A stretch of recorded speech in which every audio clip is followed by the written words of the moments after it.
Assalamualaikum warahmatullahi wabarakatuh.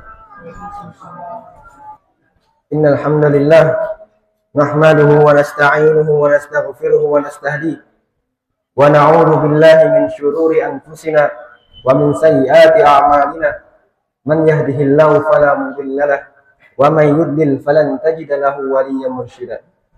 Asyhadu an la ilaha illallah wahdahu la syarika lahu wa asyhadu anna nabiyyana Muhammadan abduhu wa rasuluh sallallahu wa sallam wa baraka alaihi wa ala alihi wa ashabihi wa atba'ihi wa a'wanihi wa man ittafa atharahu wa sara ala manhajihi wa sunnatihi wa sallama tasliman katsira, amma ba'd. Fa ya ibadallah, usikum wa nafsi al-muqassirata bi taqwallahi ta'ala. Ya ayyuhalladzina amanu taqullaha haqqa tuqatih wa la tamutunna illa wa antum muslimun.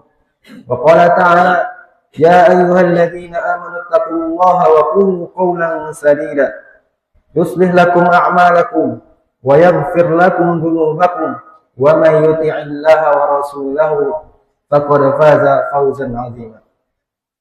Ma'asyiral muslimin rahimani wa rahimakumullah.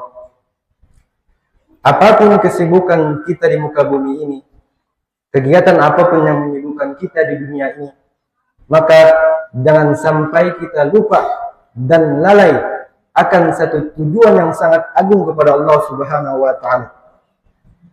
Yang mana Allah Subhanahu wa Ta'ala tidaklah menciptakan kita semua di muka bumi ini melainkan untuk satu tujuan yang sangat agung ini. Dan apa tujuan itu? Yaitu agar kita beribadah kepada Allah saja dan menjauhi segala perbuatan-perbuatan yang menyekutukan Allah Subhanahu wa Ta'ala. Sebagaimana Allah mengatakan dalam firman-Nya, "Wa ma khalaqtul jinna wal insa illa liya'budun." Tidaklah aku ciptakan jin dan manusia melainkan agar mereka menyembahku. Liya'budun diartikan oleh para ulama yaitu adalah liwahidun, mentauhidkan Allah Subhanahu wa Ta'ala, mengesahkan Allah Subhanahu wa Ta'ala dalam segala bentuk peribadahan kepada Allah Subhanahu wa Ta'ala. Kemudian Syekhul Islam Ibnu Taimiyah rahimahullah mengatakan, menjelaskan tentang makna ibadah. Al-ibadatu ismun jami' li kulli ma yuhibbuhu Allah wa yardah min al-aqwal wal a'mal adh-dhahirah wal batinah. Dikatakan ibadah itu adalah apa-apa yang mana ia mencakup apa-apa yang dicintai dan diridhoi oleh Allah Subhanahu wa Ta'ala. Maka dapat diartikan dalam penjelasan ini bahwasanya ibadah adalah segala sesuatu yang dicintai dan diridhoi oleh Allah Subhanahu wa Ta'ala. Dan kita wajib beribadah kepada Allah Subhanahu wa Ta'ala. Lantas bagaimana kita tahu bahwasanya itu adalah ibadah? Kemudian Allah katakan dan jelaskan dalam firman-Nya, "Qul in kuntum tuhibbunallah fattabi'uni."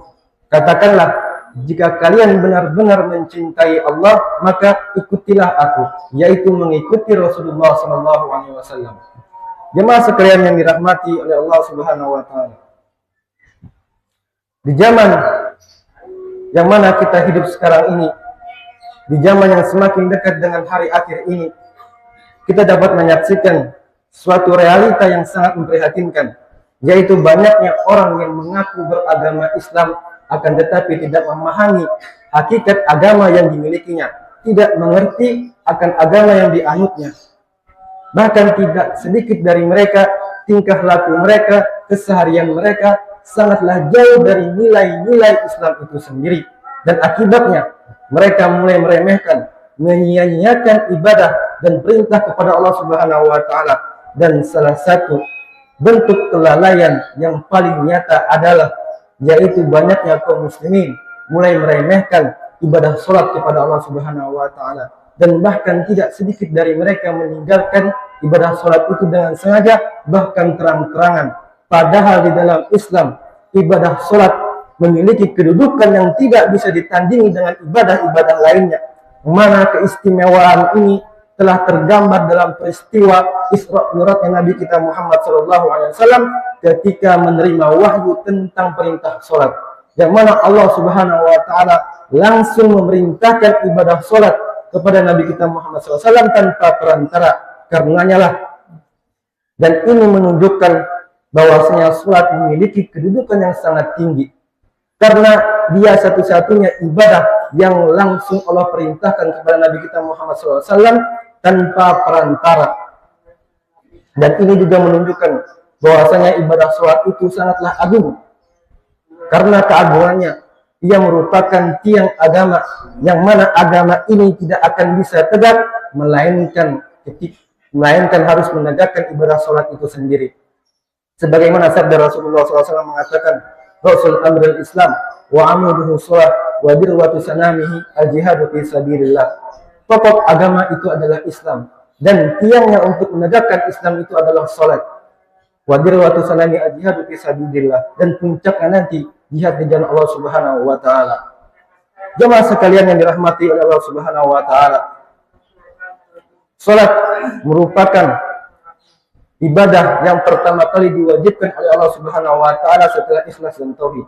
Sebagaimana firman-Nya mengatakan, "Wa ma umiru illa liya'budullaha mukhlishina lahu-d-din hunafa." Tidaklah kami merintahkan mereka agar mereka menyembah Allah Subhanahu wa taala dengan memurnikan ketaatan kepada Allah Subhanahu wa taala dalam menjalankan agama yang lurus ini. Wa yuqimus shalah, kemudian Allah katakan agar mereka mendirikan salat, wa yu'tuz zakat, wa dzalika dinul qayyimah, agar mereka menunaikan zakat, dan itulah agama yang lurus. Dan juga salat merupakan amalan yang pertama kali yang akan dihisab dan dihitung oleh Allah Subhanahu wa taala di hari kiamat kelak. Sebagaimana sabda Nabi kita Muhammad SAW mengatakan, "Inna awwala ma yuhasabu bihil 'abd yaumal qiyamati min 'amalihi salatuhu." Yang mana sesungguhnya yang pertama kali yang akan dihisab dan dihitung dari amalan seorang hamba di hari kiamat kelak adalah salatnya. Fa in saluhat faqad aflaha wa anjaha. Dan apabila salatnya itu baik, sungguh dia telah berbahagia, beruntung dan sukses. Dan sebaliknya kata Nabi Muhammad SAW, wa in fasadat faqad khaba wa khasira. Dan apabila salatnya itu rusak, sungguh dia telah rugi dan celaka.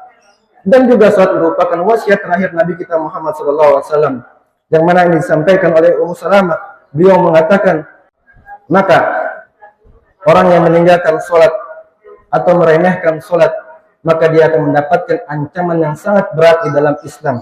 Dan salah satu ancaman yang disebutkan adalah, yaitu mereka akan dikumpulkan bersama orang-orang yang paling dimurkai oleh Allah Subhanahu wa taala, yaitu Qarun, Fir'aun, wa Haman dan Ubay bin Khalaf.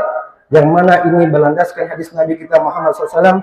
Beliau mengatakan, "Man hafadha 'alaiha," barang siapa yang menjaganya, yang menjaga salatnya, kanat lahu nurun wa burhanun wa najata yaumil qiyamah. Sungguh dia akan mendapatkan cahaya, kemudian burhan, bukti nyata yang akan membelanya, wa najata yaumil qiyamah, nanti di hari kiamat dia akan selamat.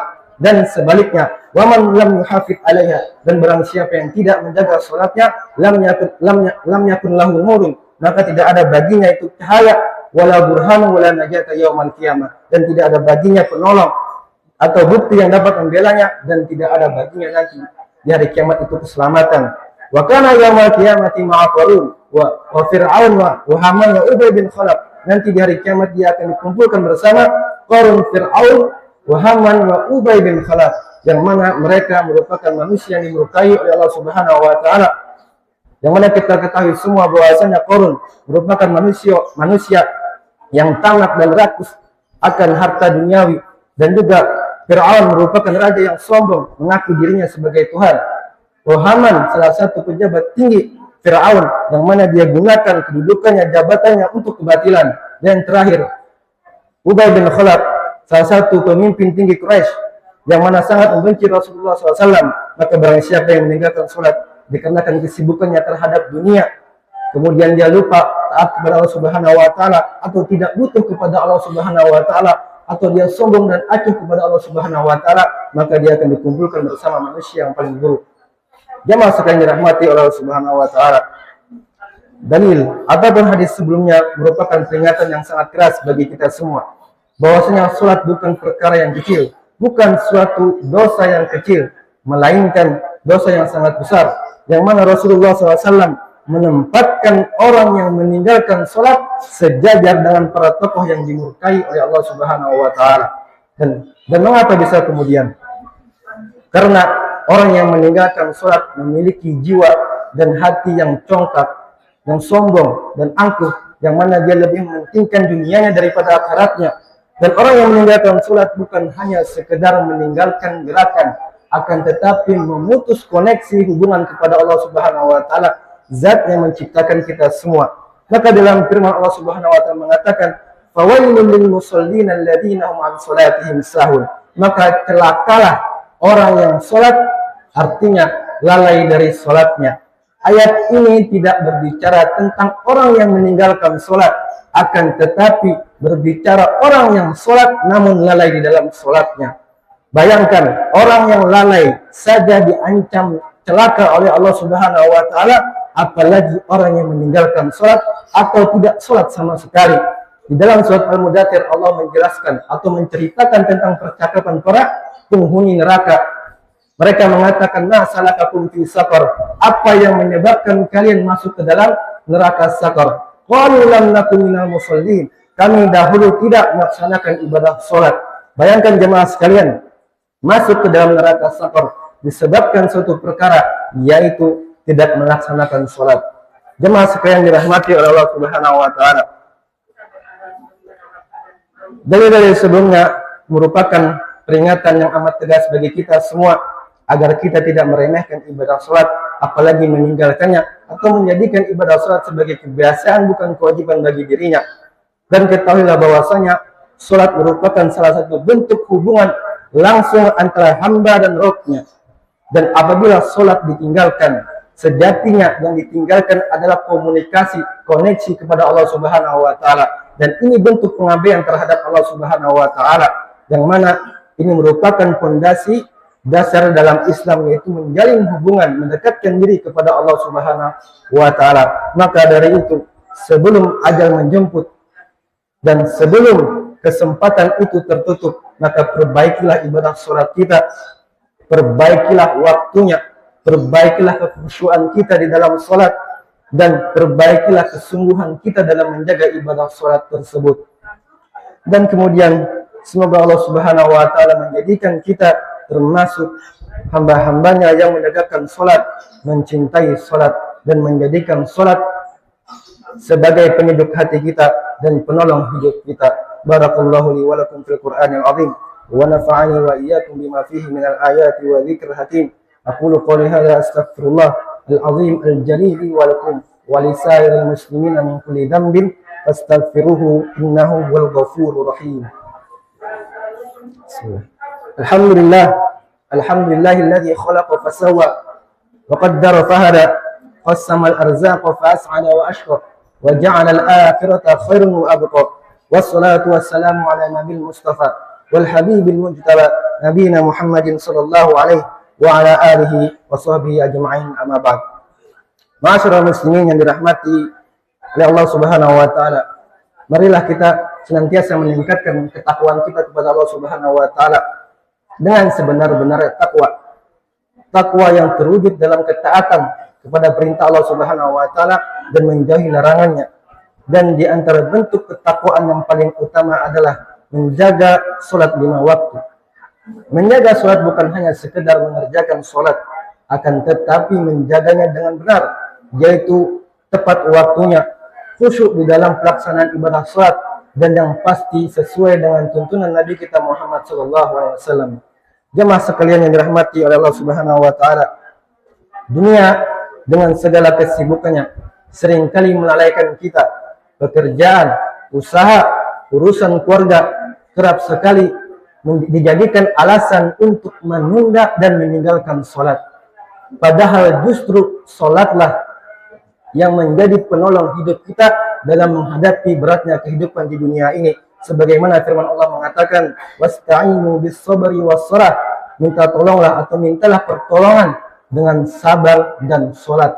Maka jangan berharap hidup menjadi tenang. Artinya jangan berharap hidup kita akan merasa tenang jika hubungan kita, koneksi kita dengan Allah Subhanahu wa taala kita putuskan. Dan jangan berharap keberkahan jika kewajiban yang atas perintah Allah Subhanahu wa taala kita abaikan ataupun kita kerjakan namun tidak sesuai dengan tuntunan Nabi kita Muhammad sallallahu alaihi wasallam. Sebab Rasulullah sallallahu alaihi wasallam mengatakan, "Man 'amila 'amalan laisa 'alaihi amruna fahuwa rad."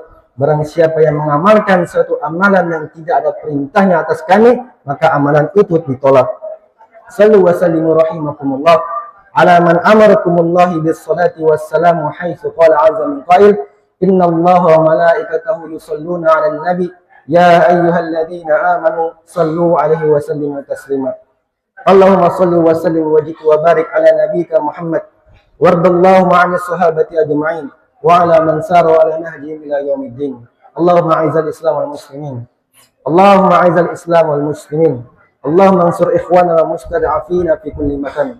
اللهم إنا نسألك الهدى والتقى والعفاف والغنى. اللهم إنا نسألك الثبات في الأمر والعزيمة على الرشد، ونسألك موجبات رحمتك وعزائم مغفرتك، ونسألك قلبا سليما ولسانا صادقا، ونسألك من خير ما تعلم ونعوذ بك من شر ما تعلم ونستغفرك لما تعلم إنك أنت علام الغيوب. اللهم آمنا في أوطاننا وأصلح أئمتنا وولاة أمورنا واجعل هذا بلدا آمنا مطمئنا سخاء رخاء وسائر بلاد المسلمين برحمتك يا أرحم الراحمين. ربنا ظلمنا أنفسنا وإن لم تغفر لنا وترحمنا لنكونن من الخاسرين. ربنا آتنا في الدنيا حسنة وفي الآخرة حسنة وقنا عذاب النار. وآخر دعوانا أن الحمد لله رب العالمين. أقم الصلاة.